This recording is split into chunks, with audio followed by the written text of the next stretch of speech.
Jangan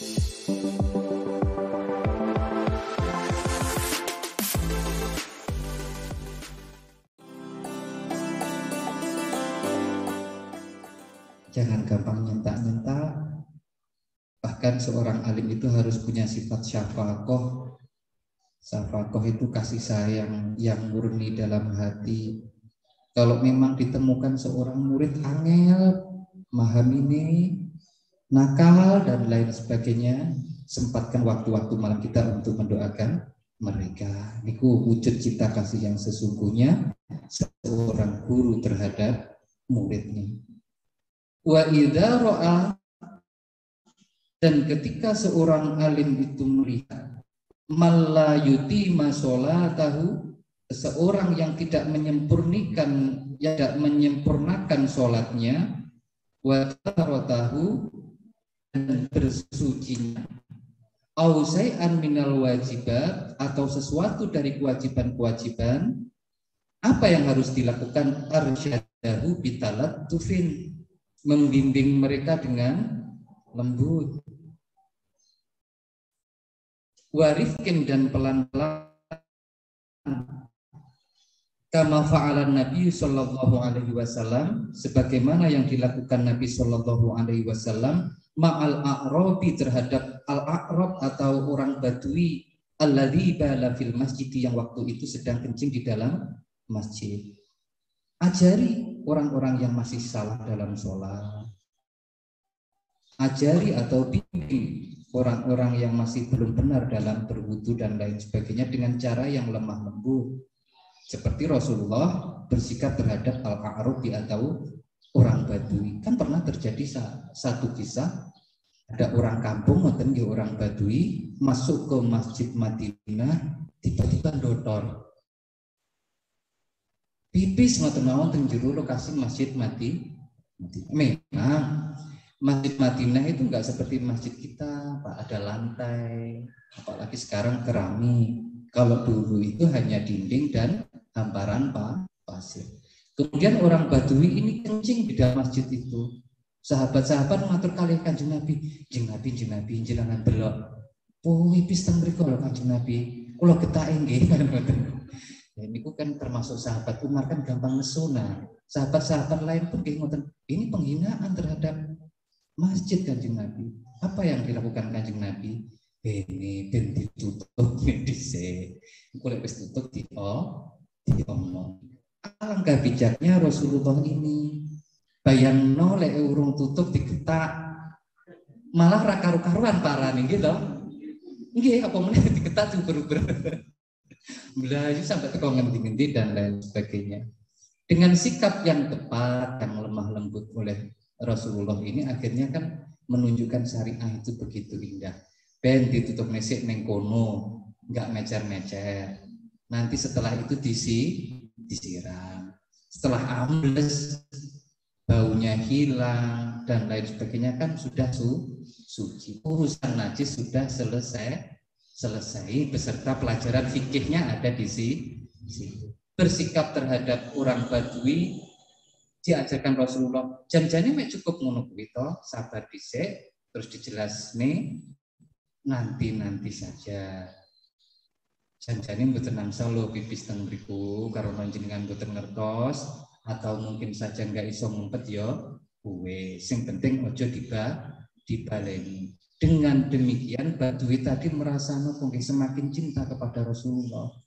Ya Allah, aku keliru mengurati kapak-kapakne komo Kanjeng Nabi ki kereng aku prayu wis diajar promo Kanjeng Nabi itu kereng aku prayu wis dikon ngruyuk karo sahabat-sahabate. Tibakno Rasulullah itu orangnya begitu lembut sehingga mundak cinta terhadap Islam itu sendiri. Wa ma'a Muawiyah ibnil Hakam hina takallama fis shalah, dan demikian juga bersikap seperti Rasulullah terhadap Muawiyah bin Hakam ketika berbicara dalam sholat. Muawiyah bin Hakam setelah masuk Islam, belajar sholat dan lain sebagainya, juga mendengarkan hadis-hadis Rasulullah, menghafalkan dawuh-dawuh Rasulullah. Suatu saat ketika sholat berjamaah, ada salah satu sahabat ini yang bersin. Karena Muawiyah bin Hakam ini sangat nderek dawuh Kanjeng Nabi, pernah dengar bahwa ketika ada orang bersin jawab napa nggih? Ucapkan ya alhamdulillah, subhanallah napa? Alhamdulillah. Nah, begitu dengar napa yang berdiri di dekatnya bersin, langsung Muawiyah itu menjawab seperti yang diajarkan oleh Rasulullah. Sampai dicampur sandinginnya, ya kamu kalau sandingin ya tikumullah. Apa yang dilakukan oleh Rasulullah? Beni bukan langsung diseneng. Setelah itu baru dijelaskan usai sholat dipanggil. Aku kok koyok kerungu toh Muawiyah ketika pas sholat mang sampai kok saut-sautan taruh tangan. Mungkin Kanjeng Nabi Rasulullah menjawab bersin sanding pulau wau kok lah kok iso ngono. Lah kan jenengan dawuh tasmiyatul atis nggih mendoakan orang yang bersin itu. Nah, di sisi lain Muawiyah bin Hakam ini nggih melaksanakan hadis Nabi. Di sisi lain dia tidak tahu bahwa yang ia praktekkan itu tidak boleh dilakukan di tengah-tengah sholat. Tapi Kanjeng Nabi mboten asal tetap, tapi menasehatinya setelah selesai sholat dengan lemah lembut. Itu yang dimaksud Mbah Hasim. Kita juga harus demikian bersikap kepada orang-orang yang awam di sekitar kita. Jangan gampang goblok nih, jangan gampang don nih, tapi bimbinglah mereka dengan lemah lembut. Sampai jam pinter nih mungkin setengah 2, masih kirang 20 menit. Wasabi'a asar, dan yang ke-17 ayyutahhira batinahu summa dhahirahu minal akhlaqir radhi'ah. Seorang alim harus mensucikan batinnya, jiwanya, kemudian zahirnya, tubuhnya, minal akhlaqir radhi'ah, dari akhlak-akhlak yang rendah. Teliti Mbah Hasim ini sehingga satu kata per kata harus kita cermati. Kenapa ayyutahhira batinahu dulu? Kenapa harus hatinya dulu yang disucikan? Enggih, ahli-ahli tasawuf itu yang pertama-tama dilakukan dalam berakhlak niku nggih, noto akhlak, noto perilaku niku atine dhisik sing diresiki. Itu terkenal dengan nama tahliyatun nafsi atau tazkiyatun nafsi. Hatinya dulu dibersihkan dari berbagai macam sifat-sifat buruk. Setelah bersih, benar-benar bersih seperti sebuah gudang yang kotong, baru diisi dengan akhlak-akhlak yang mudah, akhlak-akhlak yang terpuji. Tidak bisa satu tubuh ini dicampur adukkan antara akhlak yang baik dadene siji karo akhlak sing buruk. Langkah yang harus dilakukan seorang alim dalam menjaga adab-adabnya, termasuk yang yang ke-17 ini, membersihkan hatinya dulu. Setelah hatinya bersih, tubuhnya dihindarkan dari akhlak-akhlak yang tercela. Wa yu'ammirahu bil akhlaqil mardiyah, kemudian menyuburkan atau memakmurkan dirinya dengan akhlak-akhlak yang diridhoi oleh Allah. Setelah batinnya bersih dari akhlak buruk, setelah tubuhnya bersih dari melakukan akhlak-akhlak yang tercela, kemudian dimakmurkan, disuburkan dirinya dengan akhlak-akhlak yang diridhoi oleh Allah. Faminal akhlaqir radilah, yang harus dibersihkan dari hati. Faminal akhlaqir radilah, dari akhlak-akhlak yang tercela itu antara lain al-ghillu. Apa itu al-ghillu? Unek-unek atau prasangka. Apa unek-unek itu bahasa Indonesia apa? Angan-angan. Angan-angan yang buruk. Itu dulu satu dijelaskan. Al-ghillu, ngengen sing elek, hampir mendekati prasangka yang buruk. Suatu hari Rasulullah duduk-duduk bersama sahabat, ngobrol santai gitu. Kemudian Rasulullah ketika melihat sahabat-sahabat itu mau bubaran, jangan bubar dulu, tunggu sebentar. Ada apa ya Rasulullah? Saya akan menunjukkan kepada kalian seorang calon ahli surga, akan masuk dari pintu sana. Tidak selang lama ada seseorang yang masuk dengan jenggot masih basah karena berwudu ya, sambil menenteng sandal gitu. Nah dia itu loh ahli surga. Oh ngoten Kanjeng Nabi. Ya wis bubar wis tak tutupi kan. Keesokan harinya sampai berturut-turut 3 hari Rasulullah tetap ajak sahabatnya untuk dudoi itu loh calon ahli surga. Ciri-cirinya bukan jenggot dan sandal, bukan. Tapi nanti ada rahasianya pokoknya orang semacam itu didauhkan Rasulullah sebagai calon ahli surga. Ada sahabat muda yang sangat cerdas, gampang penasaran, namanya Ibnu Umar, putranya sahabat Umar, Abdullah bin Umar. Cerdas anak ini karena penasaran apa sih yang menyebabkan orang tadi jadi ahli surga.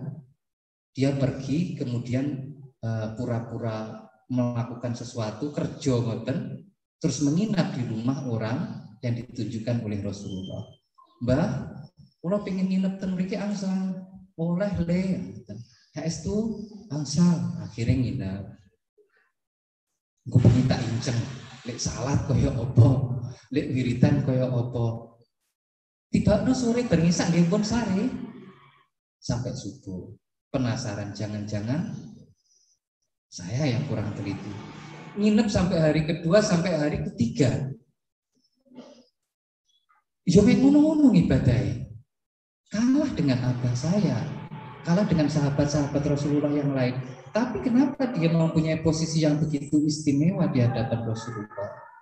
Sampai hari ketiga sebelum pamit, Ibnu Umar itu bertanya, "Mbah, ngapunten sing pertama kula nyuwun ngapura wingi ngapusi jenengan." Ya aku ngerti. Kula pengen ngertos jenengan kok disebut Rasulullah sebagai calon ahli surga. Bukankah ini posisi yang luar biasa istimewa? Sehingga kula pengen semerep ibadahe napa to jenengan iku kula pengen daru. Apa ya?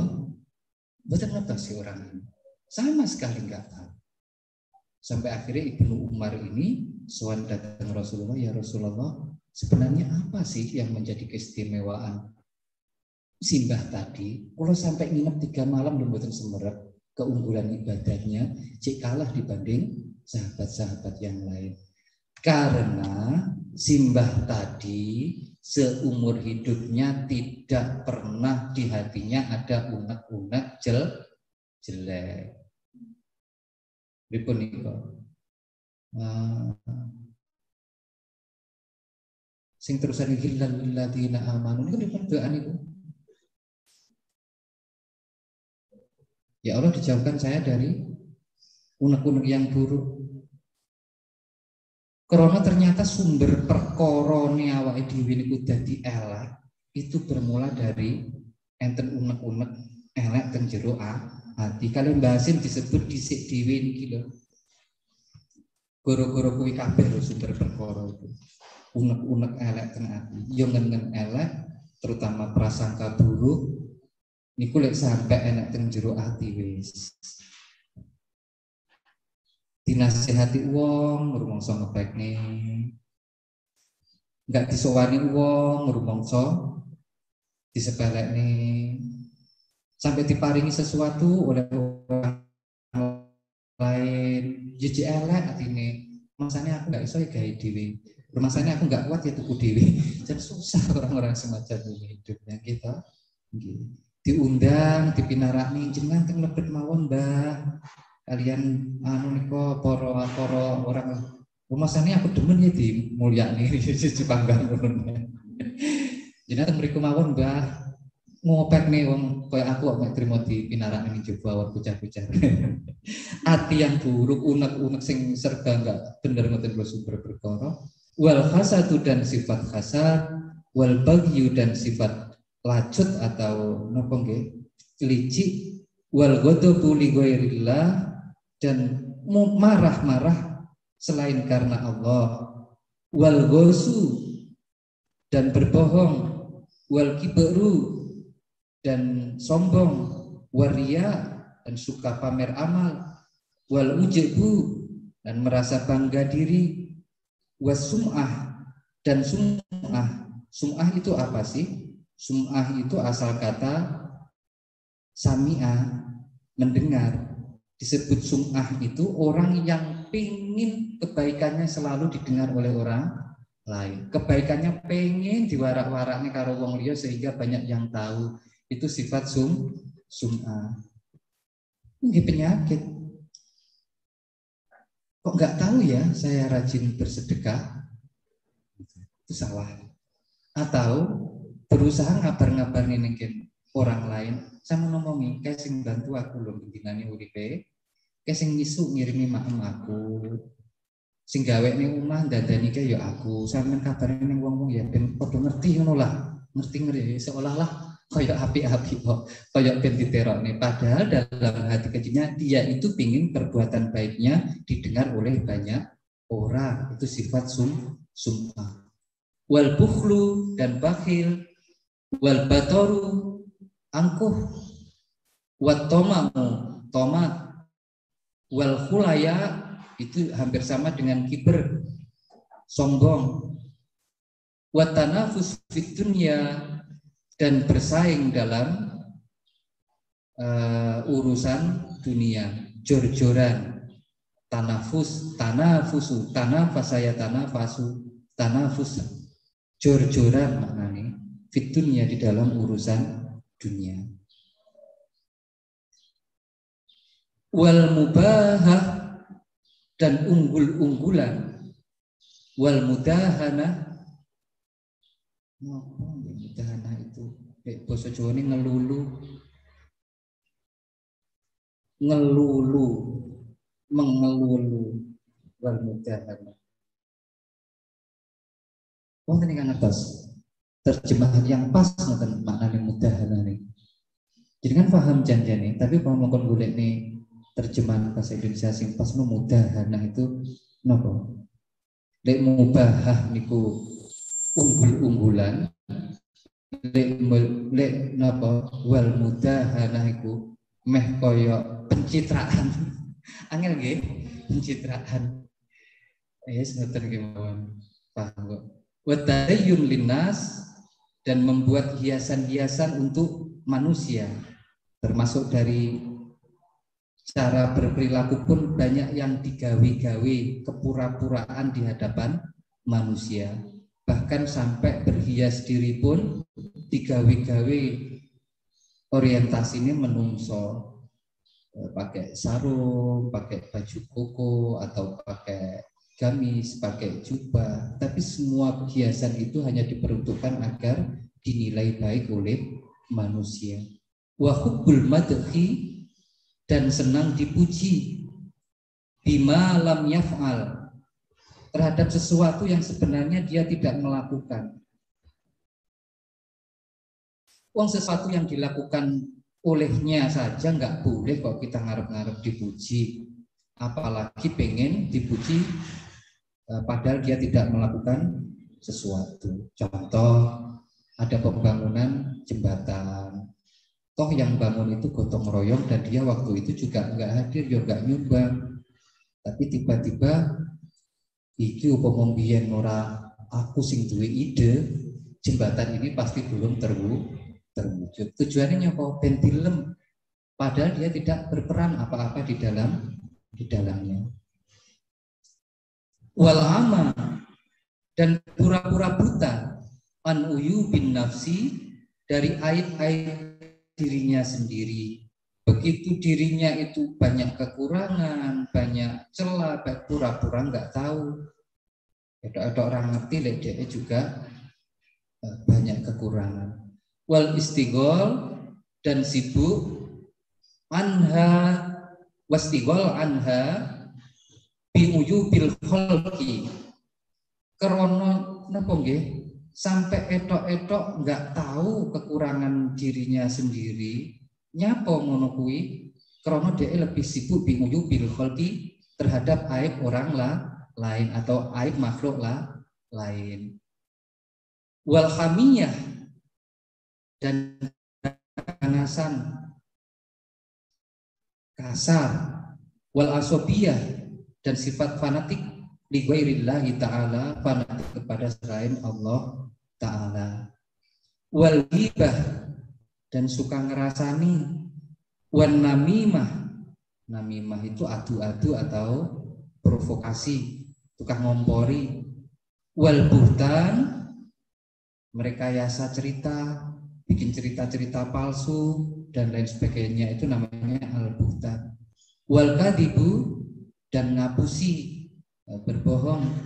Wal fuhsyu dan berbicara yang kotor, norak.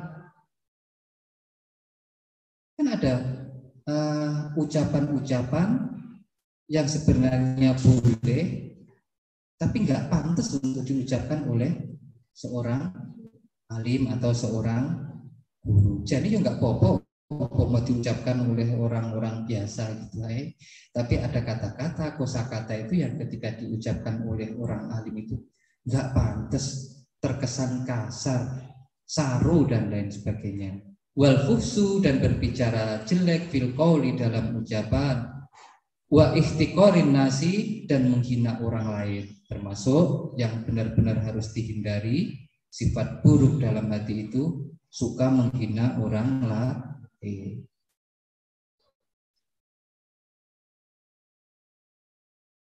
Fal khadarul khadaro min hadhihi sifat al khabisa. Fal khadarul khadaro itu artinya takutlah dengan semakin takut, wediyo tenan. Min hadhihi sifat al khabisa, dari sifat-sifat yang disebut tadi al khabisa, yang bersifat yang napa nggih? Khabisa niku Allah. Hati-hati, jauhi semua sifat-sifat sing sakmonten katahe sing pun disebut wau, karena semua itu tadi termasuk sifat-sifat yang jelek. Wal akhlak atau radilah, dan akhlak yang rendahan, perilaku yang sangat rendah.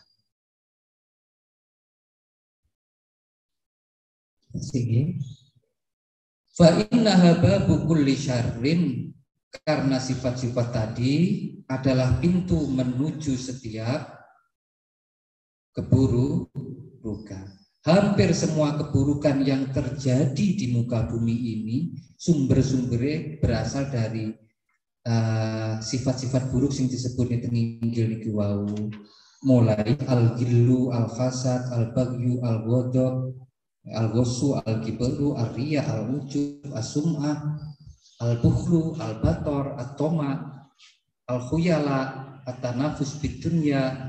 Meh kabeh perkara rusak ning dunya niki, perkara ning elek ning dunya niku awal-awale berasal dari penyakit hati atau akhlak hati sing disebut nika wau. Mulane bersihkan hati itu, bersihkan hati seorang alim itu dari sifat-sifat sing elek. Diapane mungkin sareng-sareng. Hati enggak boleh enek gitu, enggak boleh enek hasad, enggak boleh enek licik, enggak boleh enek emosional. Lek sakmoten niku sudah bersih dari hati kita, atine awake dhewe wis nggih enek sifat-sifat sing ngono kuwi, tahap berikutnya mengisi dengan akhlak-akhlak yang baik. Fa innaha babu kulli syarrin, karena sesungguhnya akhlak-akhlak tadi adalah pintu setiap kerusakan atau setiap keburukan. Bal hiya syarru kulluhu, dan sebaliknya sifat-sifat itu tadi buruk kesemuanya. Wa qad buliya, dan benar-benar pernah diuji ba'du ashabin nufus, sebagian dari orang-orang yang memiliki hati al-khabisati yang buruk, min fuqaha zaman, dari ahli-ahli fikih zaman ini, maksudnya zaman Mbah Hasim, wa ulama'ihi, dan ulama-ulamanya, bikasirin min hadhihi sifat, diuji dengan banyak sifat-sifat yang buruk tadi. Maksudnya Mbah Hasim menjelaskan, pada zamanku, zaman kitab ini diturun, orang-orang yang memiliki jiwa yang buruk dari para ahli fikih dan ulama di zamanku ini sudah diuji oleh Allah dengan sifat-sifat buruk sing ngoten niku. Maksudnya Mbah Hasim, zaman kehidupanku ini saja wis akeh ulama iku sing rusak gara-gara gagal melampaui ujian yang berupa sifat-sifat buruk dalam hatinya. Sing rada alim didik pun duwe kiber sombong. Enggak sombong, yo ngalim, yo rendah diri, yo lembut, tapi duwe sifat bakhil cedel, enggak gelem nun enek ngoten niku. Enggak cedel, enggak sombong, lemah lembut terhadap orang lain yo tapi enek. Dan mereka itu gagal, dan kegagalan ulama-ulama dalam menghadapi ujian berupa sifat-sifat buruk ini sangat merusak terhadap umat. Itu yang dimaksudkan Mbah Hasim, awake dhewe ojo sampai terjangkiti penyakit-penyakit hati semacam itu. Sebaliknya, bersihkan batin kita dari semua sifat-sifat buruk sebagai pintu dari semua keburukan atau kerusakan. Ngoten mungkin kuriye Bunda. Barangkali ada pertanyaan. Monggo Ustaz Bunda, jika ada pertanyaan langsung bisa menyampaikan. Untuk yang dari rumah nggih. Tanya Bunda Ika. Nggih, monggo Ustaz Fuad. Niki saking Ustaz Fuad. Oh, nggih. Monggo Ustaz. Assalamualaikum warahmatullahi wabarakatuh, Ustaz Hakim. Tadi Ustaz Hakim, di antara beberapa sikap-sikap yang buruk tadi, itu ada yang mencuri perhatian, wal ghadhabu li ghairillah. Marah selain karena Allah, berarti ada satu kemarahan yang dibolehkan oleh Allah. Itu contohnya nopo Pak Hakim? Matur suwun. Assalamualaikum warahmatullahi wabarakatuh. Marah yang nggak boleh itu marah yang karena dirinya sendiri, bukan karena contohnya ngeten. Misal saya ini seorang alim, dilecehkan oleh orang lain pribadi saya, jelek, goblok dan lain sebagainya. Kemudian saya marah. Saya marah karena diri saya kan yang dihina. Gitu. Saya membalas kemarahannya karena diri saya yang nggak boleh. Kok gampang menesunya? Apa tuh memang aslinya wong itu ya elek kok nggih. Orang itu penuh dengan segala kekurangan. Cobalah secantik apapun Anda ini di dalam tubuh Anda kan sudah ada bahan-bahan yang menjijikan ketika tubuh ini dibedel gitu. Ini menunjukkan bahwa hakikat kita itu sebenarnya hanya sekumpulan kekurangan aja lah. Kita ini hanya sekitaran 50 kilo sampai 90 kilo daging dan tulang itu aja kan, gitu, nggak ada apa-apanya. Selebihnya kemuliaan itu ketika kita ditempeli sifat-sifat Allah yang indah. Berikutnya, kita baru boleh marah ketika yang dihina, yang dilecehkan, yang ingin dirusak itu adalah kehormatan agama. Yang Anda sampaikan itu ngawur. Misal gitu, ketika kita ngaji, menyampaikan dalil Al-Quran, ke ayat opo dan lain sebagainya. Terus kemudian kita marah. Wajar dong marah, nabi-nabi pun juga marah. Kabeh pun juga marah. Perbedaannya nanti bisa mengendalikan marah itu dengan benar atau menjadikan marah itu sebagai sumber kengawuran. Tapi aslinya marah kita ini. marah. Seorang alim pun ketika mendengar agamanya dihinakan, dia marah karena Allah. Cuma dia bisa menyalurkan kemarahannya itu dengan bijak. Oh yes, aku tak ora langsung gubras terus. Lain waktu saja saya punya teori untuk menjelaskan kesalahpahaman tersebut. Intinya gini, Ustaz. Ada dua kemarahan, yang satu marah karena dirinya sendiri, yang satu marah karena agamanya yang dihina atau dinistakan. Niku yang diperbolehkan marah karena membela kehormatan agama. Kalau jenengan, kalau saya ini dihina oleh orang lain, semampu mungkin kita menjaga adab orang alim, ora bakalan nesu moklokne model piye Rasulullah ketika sujud ditaruh kotoran unta di punggungnya, di kepalanya, dan lain sebagainya. Dihina tukang sihir, dihina, kan pernah marah karena pribadinya dihina? Tidak pernah. Ketika agamanya dimusuhi oleh orang-orang kafir, apakah Rasulullah marah? Marah. Tapi pernahkah Rasulullah itu keliru dalam menyalurkan kemarahannya? Tidak, kan? Dia melampiaskan kemarahannya tetap dengan cara yang bijak, diempet dengan apa nggih? Dengan cara sing boten nambahi kerusakan. Kalau Rasulullah itu pemarah, dia cukup hanya meminta kepada Allah, "Hai malaikat Jibril, wis sampai nidek ya umatku kae." Sekali malaikat Jibril menginjak musuh-musuh Rasulullah, ya semua lawannya sudah habis sudah. Tapi Rasulullah tidak seperti itu. Dia marah, kemudian sifat rahmahnya itu muncul. Iya, okelah, aku nesu. Tapi sejatinya saya ini kan diutus sebagai rahmatan lil alamin. Tugasku satu-satunya menyadarkan mereka sampai kapan pun waktu yang dibutuhkan. Kalau sekarang mereka menghina saya, menghina agama saya, toh karena juga keterbatasan pengetahuan mereka juga, wong wingi disebut sebagai jahili. Iya. Apakah kondisi itu Rasulullah tidak sedang marah? Sedang marah. Tapi diimbangi dengan kemampuannya mengkondisikan emosionalnya. Barangkali jenengan kula nggih ngoten. Ketika agama kita ini dianggap dihina, ya dengan marah juga. Boleh. Tapi kita menyalurkan kemarahan dengan hikmah, dilong-longi dhisik. Sebab ketika marah dalam kondisi emosi itu memuncak sampai melakukan sesuatu, mesti akeh keliru.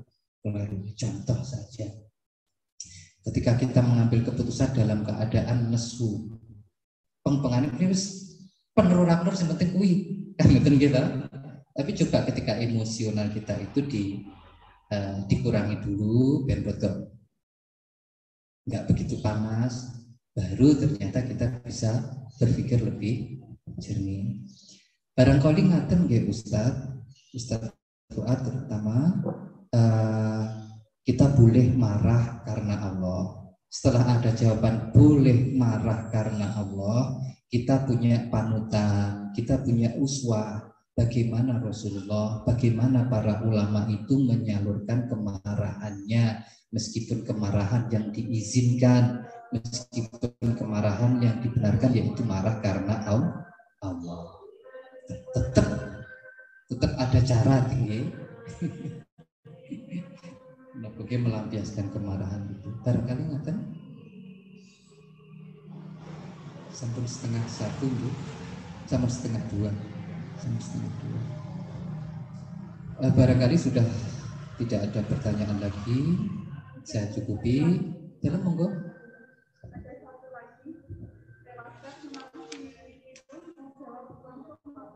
Ini kan begitu kan? Niki saya bacakan ya. Niki dari Bunda Novita. Ustaz, bagaimana caranya agar tidak berpikir buruk ke orang lain dan terhindar dari sifat Jum'ah? Agar terhindar dari sifat. Bagaimana caranya agar tidak berpikir buruk ke orang lain dan terhindar dari sifat Jum'ah? Agar kita terhindar dari berpikir buruk terhadap orang lain juga terhindar dari sikap sifat sum'ah. Tidak segampang itu Bunda kita melatih hati. Jika melatih hati itu begitu mudah, orang sambunya apik kabeh.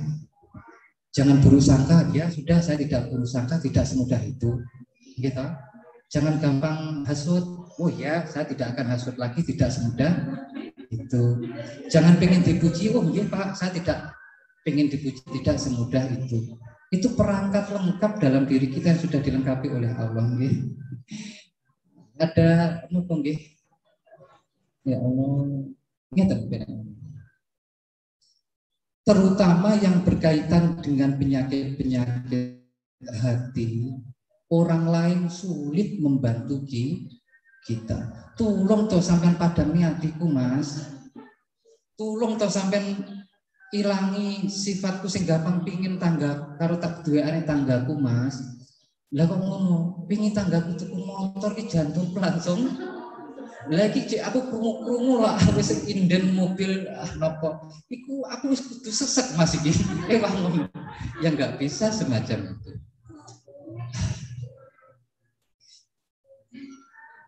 Makanya para alim itu menganjurkan kita punya seorang guru mursyid itu. Guru mursyid itu kalau sudah kita temukan, beliau bisa memantau hati kita kapanpun. Biasanya guru-guru thariqah, guru-guru tasawuf. Ini bukan cerita-cerita khayalan, nggih. Seorang guru yang disebut sebagai mursyid itu bisa menasihati kita meskipun tidak sedang bertatap muka. Itulah kehebatan orang-orang khos. Kalau kita bisa menemukan beliau-beliau dalam kehidupan kita, kita pasrahkan diri kita untuk beliau-beliau tuntun, alhamdulillah. Ketika kita tidak diberi kesempatan untuk bertemu dengan orang-orang istimewa semacam ini, nyuwun tulung terus-menerus teng Gusti Allah dengan rajin berzikir, dengan rajin berdoa. Ya Allah, hanya Engkau yang bisa menjaga hati saya. Wong dengan perangkat dalam hati saya sendiri loh saya nggak begitu kenal. Bagaimana saya mau menjadi dokter bagi penyakit-penyakit di dalam hati saya sendiri? Mau menundukkan hasud, tempatnya di mana itu? Nek roro kemen ngoten nggih.